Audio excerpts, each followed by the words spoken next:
Hey all, Ron here from Military Images Magazine with a new episode of Life on the Civil War Research Trail. Today I want to talk about this photograph that I recently added to my collection. It pictures Colonel Edward Herrick Castle posed with his son Ephraim Johnson Castle soon after they reunited after an absence of several months. How do I know this? Well, there's an inscription on the back. So let me read it to you so you can get the full story. It says, Colonel Edward H. Castle meeting with his son, Ephraim J., at Willard's Hotel, Washington, D.C., September 5th, 1862, having been separated in the Army some months. Notice the name at the bottom, Jesse Fremont. Well, you students of the Civil War know that Jesse Benton Fremont was half of one of the greatest power couples of the mid 19th century.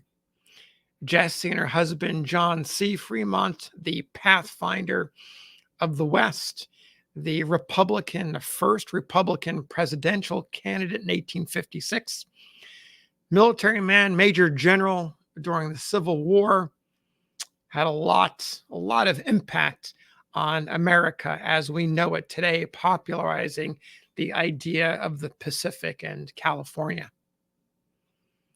How Fremont got together with Colonel Castle is an interesting story. The two are tied together in a way because they both shared a love of exploring, a love of adventure that took them across the United States.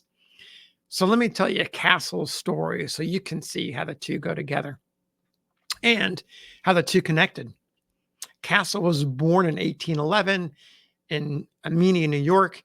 He left the Empire State when he was in his 20s, 1839, for Chicago. Chicago was 2 years old.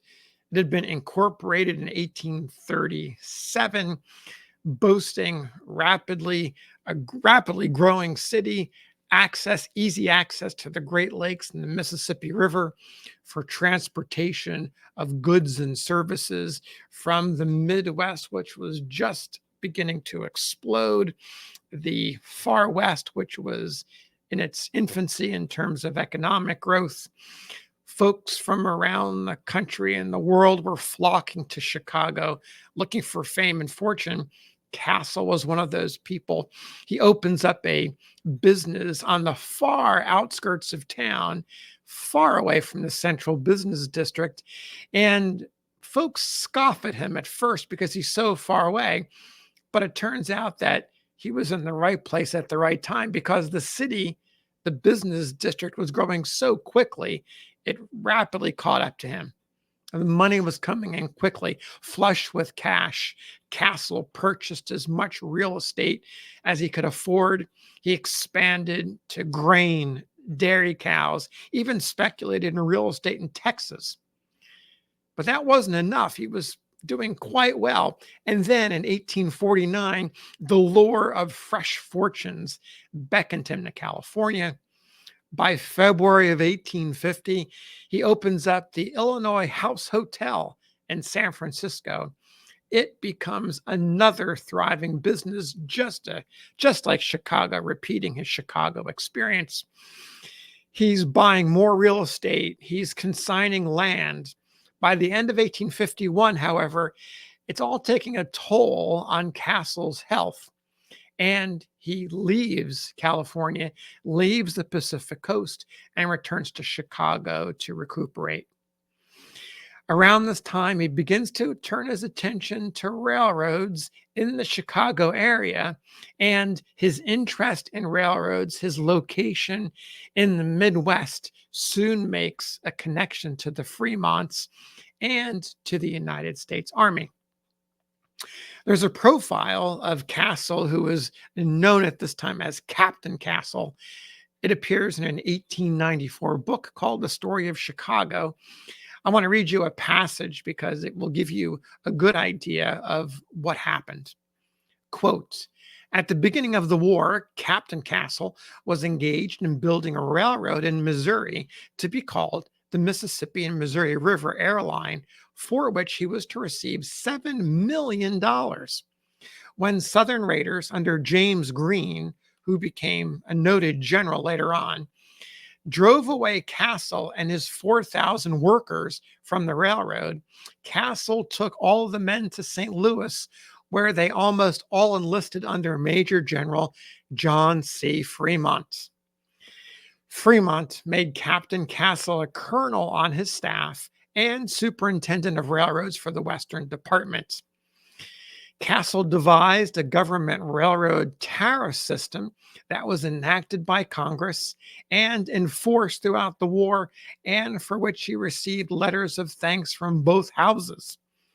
Colonel Castle accompanied the general when he was ordered to Virginia.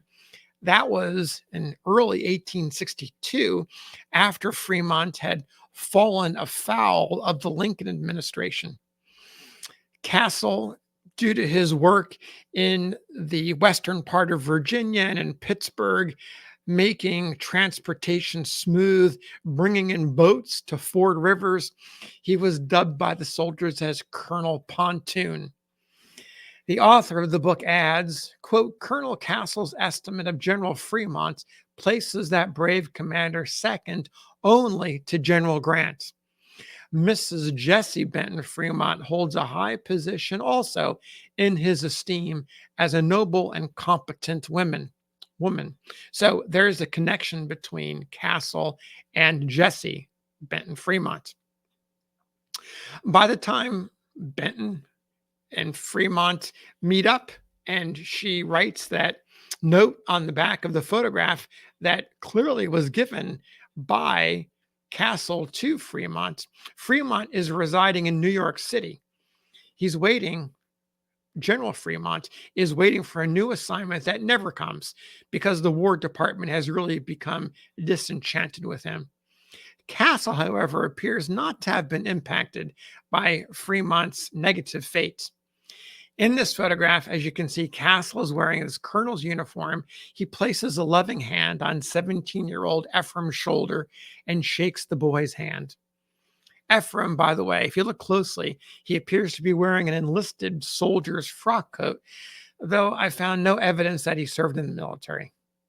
It is possible that Ephraim served in some unofficial capacity as an aide to his father. Now, let's continue with the Elder Castle story. Another book, an 1895 book titled Album of Genealogy and Biography, Cook County, Illinois, continues.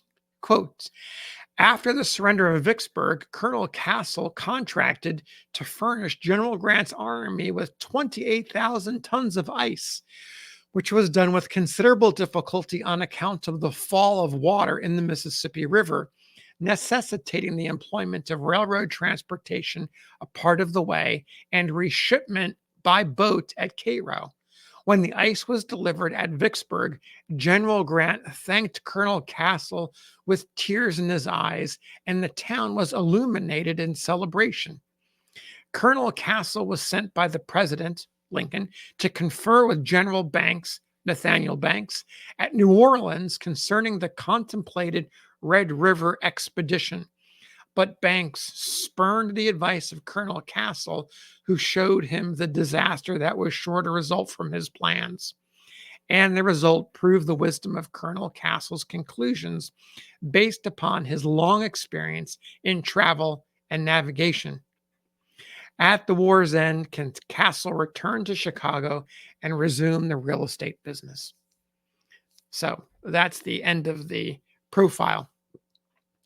Castle, 2 years later, in 1867, he marries Caroline Isabella Sullivan, a woman about 35 years his junior.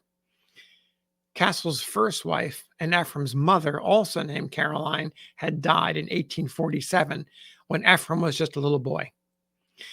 Castle and Caroline lived together until his death in 1894 at age 82. Ephraim lived a good long life, almost as long as his father, dying in 1926 at age 81. So now you know the story of Colonel Pontoon. It's Colonel Edward Castle and his son Ephraim, the connection to the Fremont family and Colonel Castle's contributions to the Union Army, the U.S. Army, during the Civil War. So thanks for listening. We'll see you on the next episode of Life on the Civil War Research Trail.